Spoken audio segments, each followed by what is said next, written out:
Distinguished scholars and colleagues, good morning. It is my privilege to present the research, The Silent Link, Psychological Contracts Connecting Work-Life Balance and Job Performance in Beijing's Property Sector, conducted at University Teknologi Malaysia's Faculty of Social Sciences and Humanities.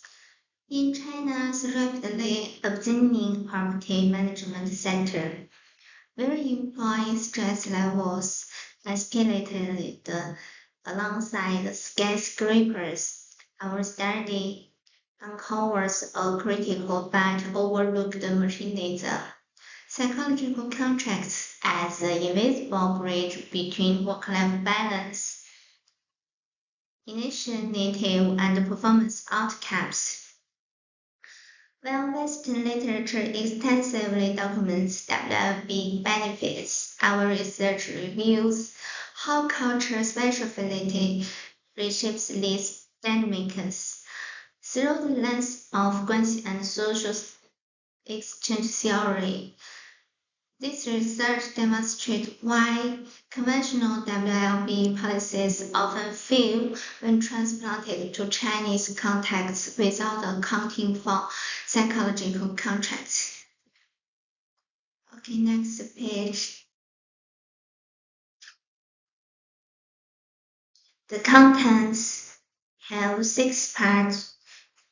The introduction, literature review, methodology, data analysis, and discussion and conclusion. Now the introduction of this research.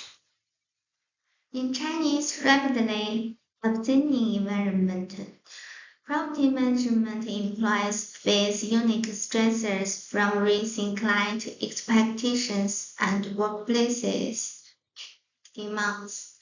While Western research confirms work-life balance improves performance, we don't yet understand how this works in China's distinct cultural context, particularly through psychological contracts. This study breaks new ground by applying social exchange theory to examine how 3 WLB dimensions, time, psychological, and resource balance, affect performance through psychological contracts. This is especially relevant given China's Guanxi culture, where unwritten employee expectations differ significantly from Western contexts. The study addresses 3 critical gaps: the psychological mechanism behind WLB effects, Western bias in psychological contract research, the overlooked service realities of property management. The research findings offer both theoretical advances and practical HR solutions tailored to Chinese firms. Next, I will present the research conceptual framework.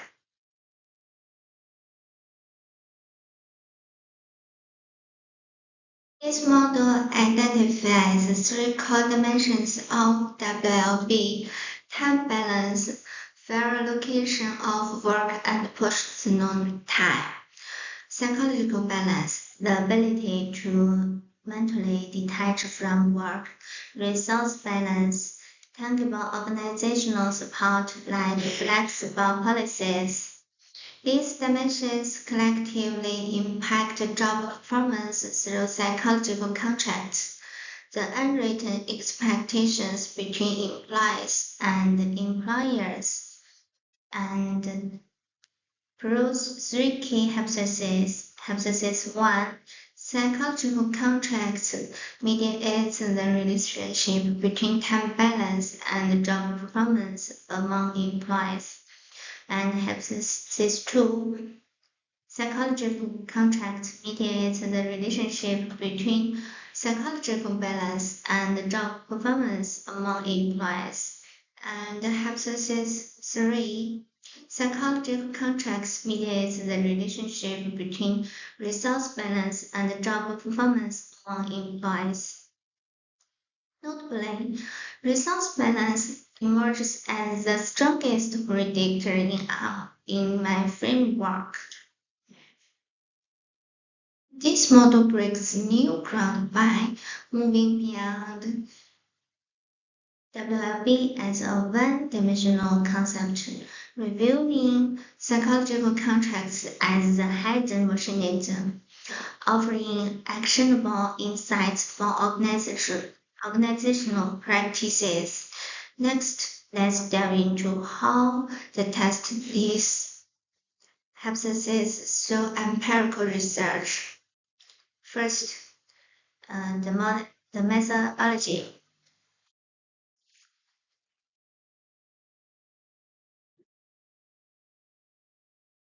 This study adopted a quantitative approach using standardized surveys with 5-point Likert scales, allowing for rigorous statistical analysis of our variables. The sample comprised 468 employees from ex-property company in Beijing, including managers, managers, and customer service staff. Well, the study used convenience sampling for practically.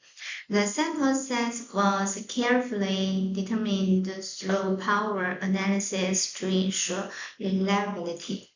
For measurement, work-life balance was assessed through three validated dimensions, showing good reliability at 0.78.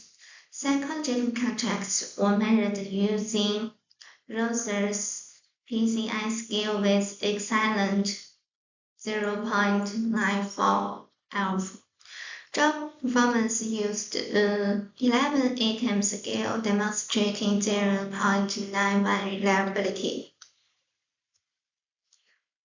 Data collection was conducted over 2 weeks through both online and offline channels, with strict adherence to ethical guidelines, including informed consent.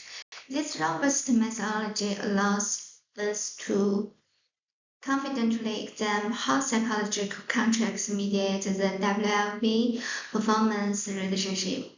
Now look at the data analysis and findings. The analysis addressed three critical questions. How reliable are measures?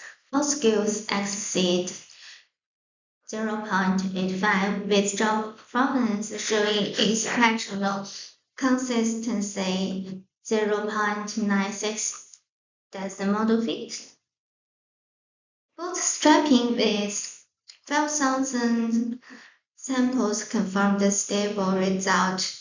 Our AVE larger than 0.5 and HTMT ratios less than 0.9. The p-value all fell below 0.01 with tight confidence intervals including 0. Three patterns emerge from the data. First, the resources balance dominates. Its 0.072 effect means providing childcare support or flexible tools yield 7.2% stronger performance through psychological contracts. Second, time balance remains significant but weaker. Third, the low PC mean suggests untapped potential implies sea room for improved employer commitment. Notably, our sample captured frontline relativities 27.8% customer service staff, 53% male, 47% female, balanced age description. This diversity strengthens our confidence in applying these findings across property management roles. In some, the data confirm psychological contracts as the hidden catalyst, especially for resources interventions. These evidence-based insights pave the way for target HR strategies, which the research explore next.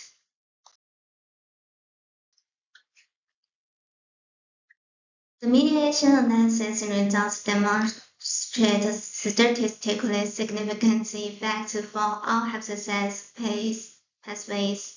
As shown in the table, the boosted trapping analysis with 5,000 samples confirmed that psychological contracts fully mediate the relationship between work-life balance, dimensions, and job performance. Three key findings emerge from the data resources balance shows the strongest indirect effect with a 95% confidence interval that excludes zero. Time balance follows, and psychological balance demonstrated the T statistics are exceeding 3.0, further confirming the robustness of mediation effects. All effects remain significant. P less than 0.01 level, the effect size that suggests resource balance has 22% greater impact than time balance. The standardized coefficients and their confidence intervals provide strong evidence for our theoretical model.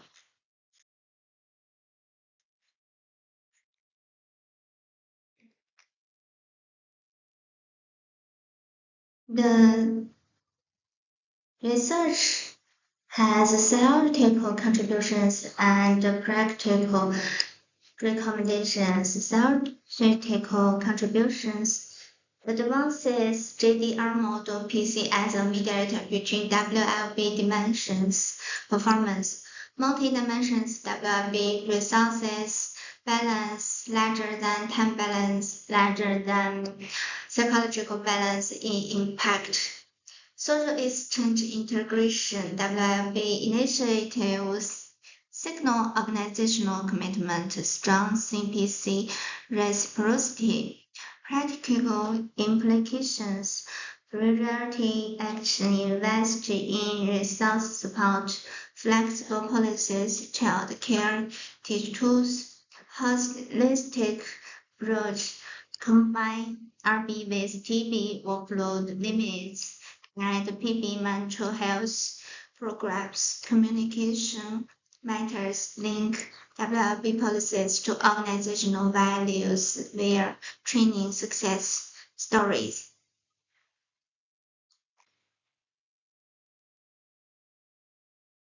And next, the research concluded. To conclude these findings, the data presents a clear story. Psychological contracts aren't just part of the WLB performance relationship. They are the bridge that makes it work, and among all factors, resource balance emerges as the strongest driver with that notable 0.002 path coefficient. What does this mean in practice? WLB transitions from nice to have to strategic performance level. Resource support creates the most powerful reciprocity effect. The social exchange framework gives us a blueprint for implementation. But we should also consider limitations. This study focuses on Beijing's property sector. This raises important questions for future research. But we should also consider limitations. How might these relationships differ in manufacturing or teach sectors? Could longitudinal studies reveal how these effects develop over time? What cultural factors might influence this China? As we move forward, the message for organizations is clear. View WIB through the lens of psychological contracts and social exchange. That's all. Thank you.